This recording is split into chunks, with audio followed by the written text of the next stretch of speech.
శ్రీకాకుళం జిల్లా నందిగాం మండలంలోని doctor BR Ambedkar గురుకుల పాఠశాలలో విషాదం జరిగింది. ఇంటర్ మొదటి సంవత్సరం చదువుతున్న నిమ్మక జయలక్ష్మి అనే విద్యార్థి ఆత్మహత్య చేసుకుంది.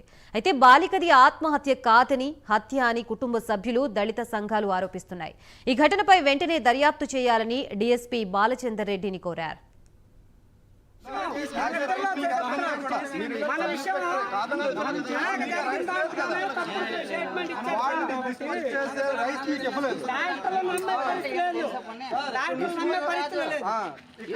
చేశారు కదా హాస్పిటల్ పెట్టకూడదా? రైట్ ఎవరికి లేదంటాం. పేరెంట్స్ వచ్చేంత వరకు ఉండాలి ఇక్కడ.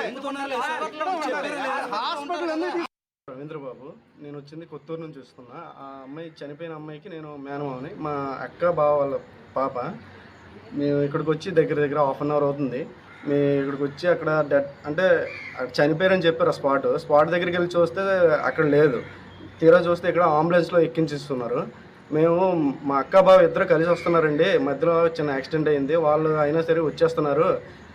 ఎంత చెప్పినా వినకుండా వాళ్ళు ఎవరికెవరికి ఫోన్ చేసి వెంటనే డెడ్ బాడీని వెంటనే అంబులెన్స్లో తీసుకెళ్ళిపోయారు. మేము ఎంత వద్దు మా అక్క బావ వస్తారు అని చెప్పినా కూడా కనీసం వినకుండా వెంటనే తీసుకెళ్ళిపోయారు. మాకు దీని మీద చాలా అనుమానాలు చాలా ఉన్నాయి. ఏం జరిగింది ఏంటంటే మాకు కూడా క్లారిఫికేషన్ ఏమి ఇవ్వట్లేదు. ఆ అమ్మాయి ఫస్ట్ ఇయర్ చదువుతుంది. First year CSC. ఈరోజు శ్రీకాకుళం జిల్లా నందిగాం మండలం ఎస్సీ బాలికల గురుకుల పాఠశాల ఒక దళిత బాలికపై ఘోరమైన హత్య చేశారు. ఇది యాజమాన్యం చేశారని స్పష్టంగా మాకు కనబడుతుంది.